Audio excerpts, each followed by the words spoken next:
Hey guys, I'm here to talk to you about prepping exercises and stretches for Pinchamayurasana.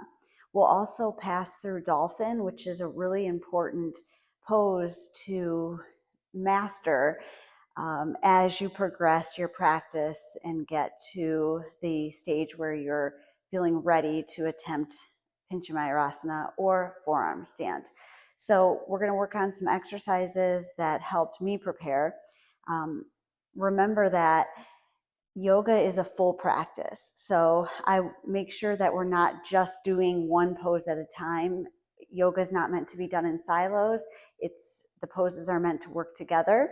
So make sure that you're taking time to work on these exercises individually, but also working on the poses within a practice, of course, too. So we're going to start first heating up the body with some quick exercises that help to develop shoulder strength, which is imperative in Pinchamayurasana. This practice takes a lot of time to develop shoulder strength and the ability to achieve Pinchamayurasana. It was one of the hardest poses and took me the longest time to learn in my own personal practice. So give yourself a lot of grace and a lot of patience while you're working on this, and know that every time you step on your mat, you're getting stronger and more flexible, and that will lead to you having the ability to hold Pinchamayurasana someday, whenever that day is for you. So we're going to start with some exercises using sliding discs. These are really inexpensive and can be purchased on Amazon. If you don't have sliding discs, you can also use dish towels and place them under your feet on a wood floor. The beauty of sliding discs, though, is they're double-sided, so you have one side that works on wood floors and one side that works on carpet. So pick whatever works for you, and you can also hold these poses static if you don't have sliding discs today. So we're going to take one disc and place it underneath our top foot, stacking our hand or wrist, elbow, and shoulder in a line, spreading the fingers nice and wide to give yourself a solid base.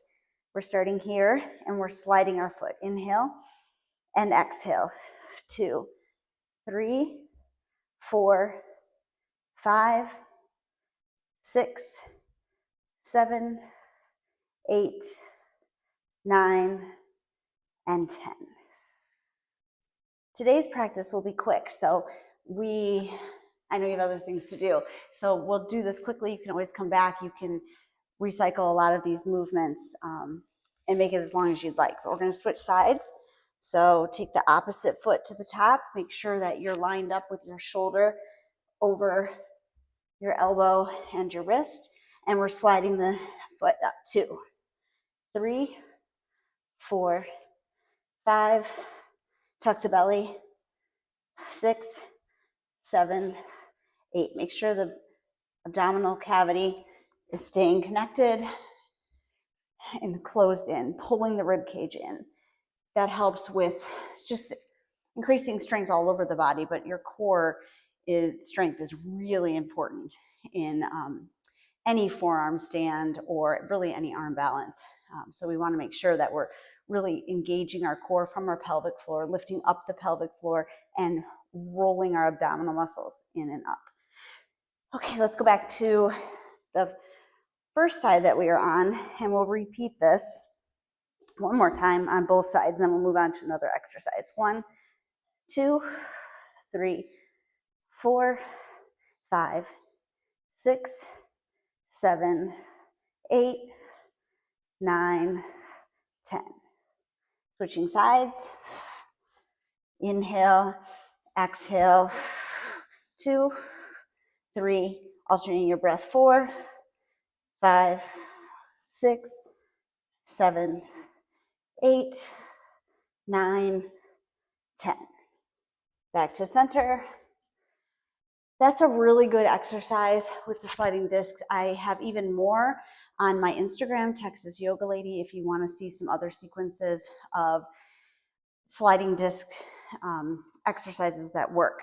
So Next, we'll jump on our mat and work on some planks because they put a lot of pressure on the shoulders, which increases strength. So move your sliding discs out of the way. We're going to come down to a forearm stand. You can start in tabletop, tucking the belly. Take opposite hand to elbow, find a good distance, and then open the hands. Fingers spread wide, tucking the belly in. We're going to come to our toes, one toe at a time, then the other. Make sure your elbows are staying directly underneath the shoulders as much as possible. Inhale and exhale. Finding your breath here. Think about spreading the shoulder blades across the back. Dropping the knees. We'll take a quick child's pose. Inhale and exhale. I'm going to turn the other way so you can see it from this direction. We're going to add a next level to our forearm stand in plank. So opposite hand to elbow, coming out onto your toes, finding space in the chin and the neck that helps with Pincha Mayurasana down the road. Inhale and exhale. We're going to lift our right hand and then our left hand coming to plank. Inhale here and then exhale, bending the elbows down to the mat. Inhale, exhale, rock it up into a typical plank position and then dropping down to a forearm plank and lifting one hand and the other, or you can play with lifting both at the same time. Dropping down to forearms. Take your knees to the mat, have a child's pose. Might be a nice time for a break, so let me explain this to you. When your hands are down on the mat for plank, remember we want to have a really good foundation for setting up our planks, then our dolphin, progressing to Pincha Mayurasana down the line. So it's important to make sure our hands have really good placement. So we're always spreading our fingers wide to give us a really good solid base. And then we're going to try to press through the index finger pad, that area of your palm, as well as the pinky and the base here near your wrist. That's where you're pressing. You want to make sure that we're not lifting up with our hand when our hand is on the mat. So we're pressing, and if anything's lifting, it's just the index fingers and the ring finger, or excuse me, the middle finger are lifting. But the palm is staying suction cupped to the mat. That helps you establish a really good base and tap into your shoulder strength that much more. So all those little details really help advance your yoga practice if you should choose to do so. So we'll just take that position one more time in a forearm plank, extending one leg then the other. Inhale. Look at your hands, make sure that you're really suctioning those hands to the mat. And we're going to pick up right hand, pick up left hand, dropping to our elbows. One or both at the same time. So you can lift both, you can drop both. You can also pick up one, pick up the other, drop one, drop the other. Holding now in a forearm plank. Inhale. And exhale. Dropping the knees. Let's take a variation on our child's pose. I find to be tremendously beneficial when you're learning forearm plank and dolphin and Pincha Mayurasana is to take the arms along the side body and relax here. I think it gives more rest for the shoulders than a typical child's pose here.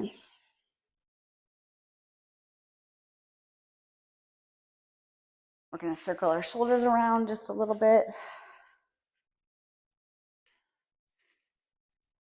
And then begin to set up dolphin pose in our prep work. You don't need much time every day, just a little bit of time, 10, 15 minutes a day, and you'll start to see your practice progressing. So the best way to set up dolphin is to find your distance between your shoulders that makes the most sense for your body. It's very common. I'm going to grab an extra mat so you can see from a different angle what I mean by this. So when we're lowering down to our forearms, especially when you're first setting up Pinchamayurasana and dolphin pose, it's typical that the elbows kind of come out to the side. We want to be engaging them and keeping them in line. It is possible sometimes to hold poses with the elbows out, but it's just not the best and most comfortable for your body, and you're not utilizing the strength from the shoulders. You're tapping into other areas like maybe the back, which could cause injuries down the line. So best to learn to set up the poses appropriately and take pause in each step as we go. So if this is where your practice is right now, honor your practice right here.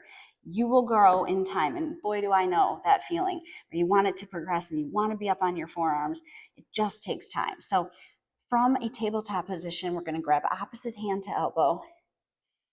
Inhale, and on our exhale, we'll start to lift our hands to the mat, finding that suction, maybe grip with the pointer finger and the middle finger, pressing our palm into the mat, pressing our elbows down into the mat. We're going to lift to our toes. Inhale and exhale, dropping the knees. So I'm going to turn so you can see the next suggestion that I have for you. So setting up the forearms, we're going to lift and walk our feet in. If you find that your head is sinking down to the mat, we need to press the mat away, engaging the shoulders. So let me turn from this direction and give you another view of that. If you find that you're dumping in the shoulders, I'm going to lift and press the mat away, creating space between our face and the mat. We're keeping our face looking down at the mat. Gaze is directly under the face, not back at the feet. Drop the knees. Find a breath. Might want to circle your shoulders. Child's pose is always available to you, especially the child's pose where the arms are along the side body. Just take a moment, give your shoulders a rest, and we'll keep going. So for this next section, I'm going to turn back towards the wall. I think it's really important to use the wall in your practice, but not rely on the wall for your practice. We'll talk more about that here in a moment. So arms down. We're going to put our hands with our fingertips near the wall. Find the distance with the shoulders. So opposite hand to elbow. Open up. Check your grip. And then walk your feet in, trying to get the glutes as high as possible, but without the face sinking. So we're pressing the ground away. Inhale here and exhale. If it feels good, you may lift one leg. You feel light in the foot, release. Child's pose. It's intense, so that's all you need at first. We're going to go on to the next, the other side. Setting it up, find the distance.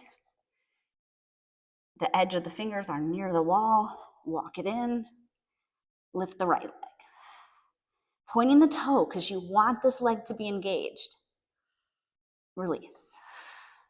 Maybe go back onto the other side. Release. Switching legs. And then maybe, just maybe, a little hop. So that comes with time. I'm going through the full progression here to Pinchamayurasana, but what I want you to do is stop when your body tells you to stop. So honor that spot. I stayed in dolphin pose, which is both feet on the mat, for a year probably. Maybe I could have gone sooner, but you just have to really honor your body. That's really the number one pillar in yoga, is just to respect your body. So for the purposes of the video, I'll show you the full progression, but I want you to stop where you are. So let's say we're comfortable here, we're building strength in the shoulders, and we feel that our face is pressing away from the mat, not sinking down.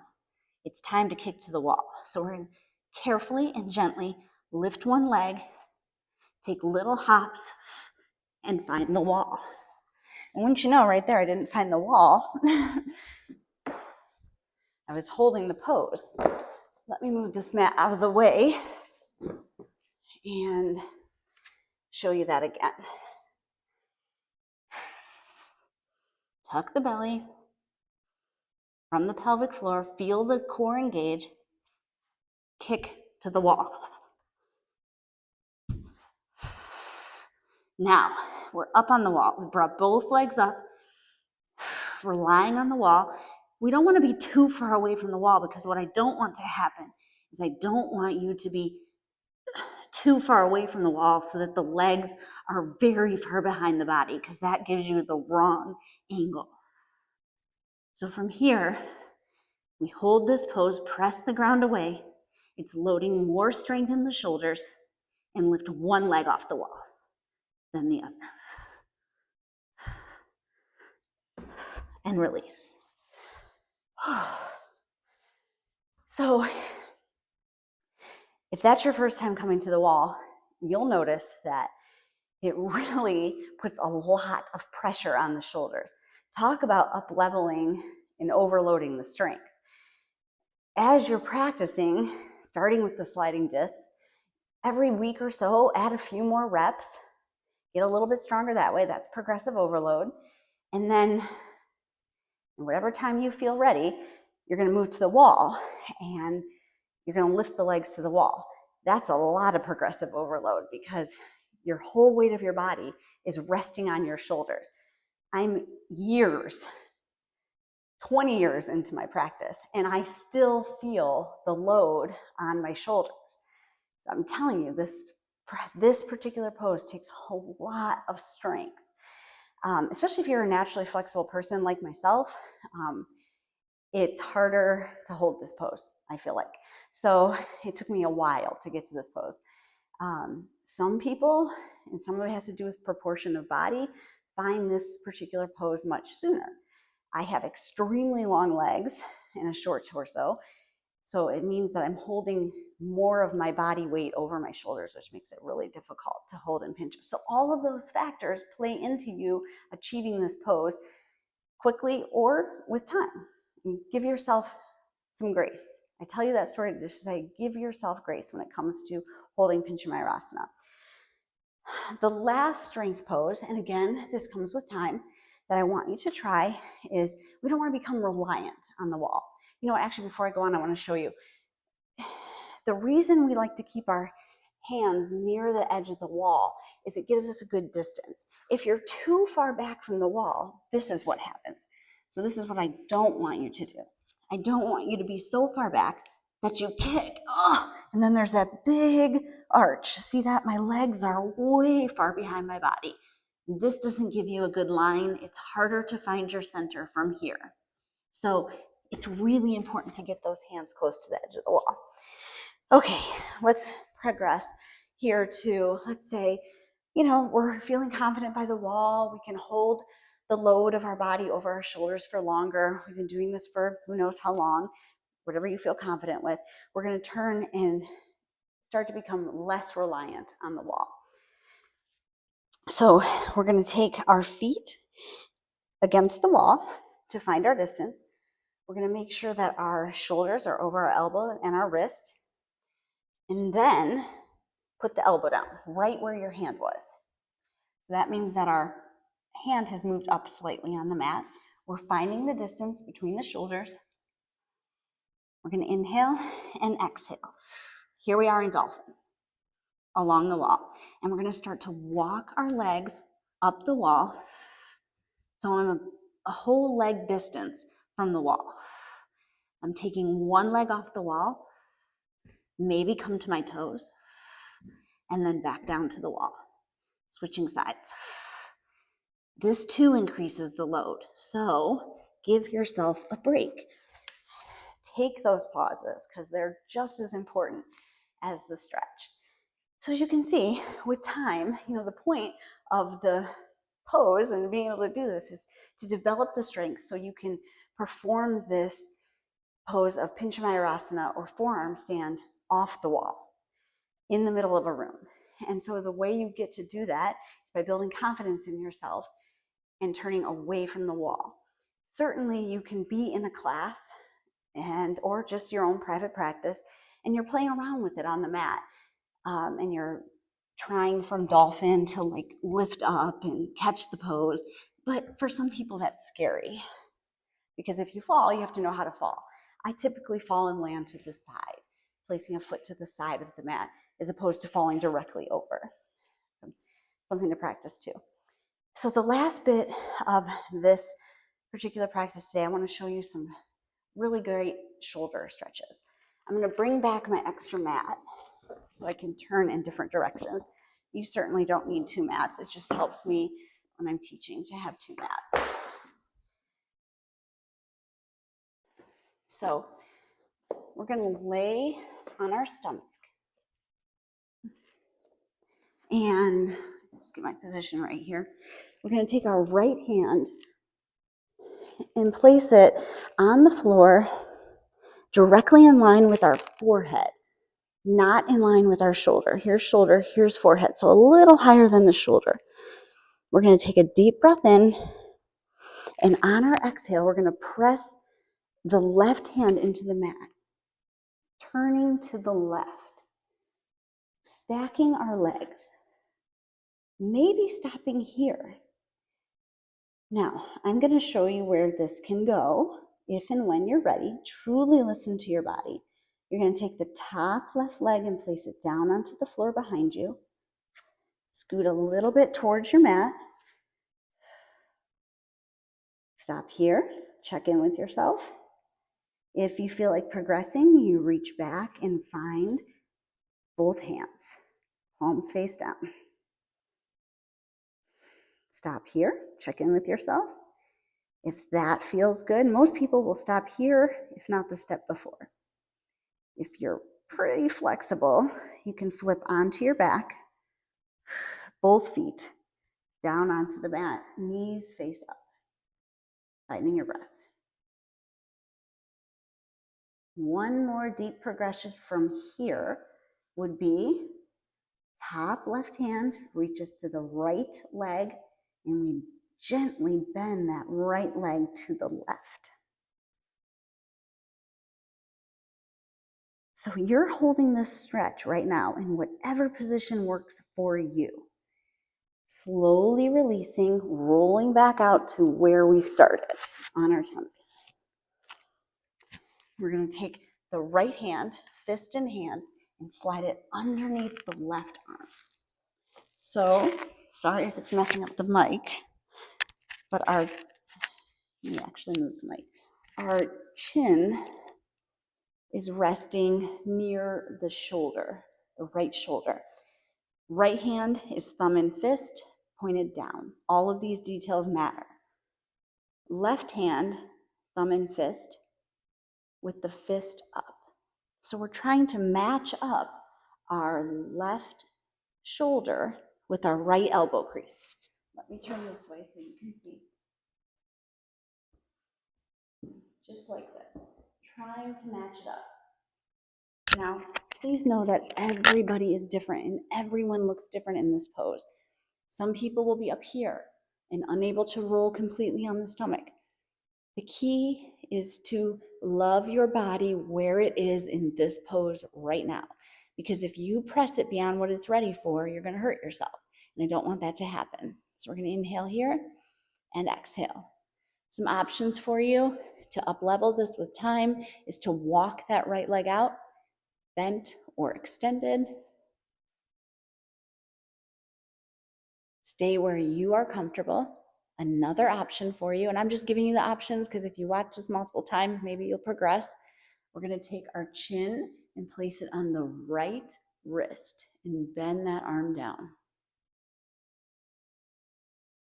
Last progression, pick up the left foot and grab it with the left hand, placing our thumb in between our toes, our big toe and the toe next to it, and flipping our grip around.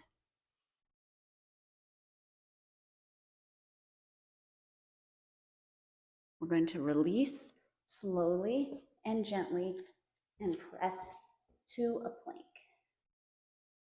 Re-engage the shoulder, drop your knees, feel free to take a quick child's pose. We'll go down into this next position, which is repeat that on the opposite side. So I'm going to keep myself right here in line with the camera so you can see. So this time we're going to take our left arm and extend it out. Again, in line with the forehead, not the shoulder, so it's up a little bit. We're going to inhale here, and we're going to exhale as we press the right hand in towards the mat, and we turn to the right. Stopping here. Let me just grab my mic. Stopping here, legs are stacked. To progress this, you take the right foot to the mat, checking in with yourself, see if this is good. I'll move a little quicker on this side. You're going to remember to stop where it works for you. Option 2, take the right hand behind you, interlock the fingers here on the mat. You might notice a difference in side body too, because sometimes we're more flexible on one side than the other. If you want to keep flipping, we're going to take that left foot to the mat and kind of scoot our butt back to the left a little bit. Knees are pointed up. Find your breath here. And exhale. Slowly rolling out. We're going to take the right hand back down to the mat. Flipping over to our tummy. We're going to thread that left arm underneath the right and place our chin near our shoulder. We're going to take the right hand and place it along the side body. So thumbs are in fist, and our left fist is facing the ground. Our right fist is facing up, and we're placing our right shoulder near the left elbow crease. Remember, you could be up like this. You might not be all the way flipped on your tummy. Options to progress: walking that left leg out. Maybe you keep it bent here. You can always extend. Find what's comfortable for you, honoring your body. And remember, if you're not this deep in the pose, that is okay. I'm just giving you options. Final progression: pick up the right foot, grab it with the right hand, take your thumb in between your toes, and then you're pressing your hand down onto your toes, elbows up. This is a flipped grip. Always checking in with your breath. Releasing. The key is to hold the position that is most comfortable for you. Pressing up into a plank. Keeping the shoulders engaged. Dropping the knees. Quick child's pose. Okay. Well, thanks so much for doing this quick workout with me as you progress your dolphin pose to your Pincha Mayurasana, but always starting with those plank poses. Really important for building strength. Most importantly, though, please honor your body, listen to your body, and take pause wherever you are in this practice. Thank you so much for joining me today. If you want to see other quick reels, hop over to my Instagram, Texas Yoga Lady, and give it a like or a comment. Pass it on to your friend if this is good information. Take care.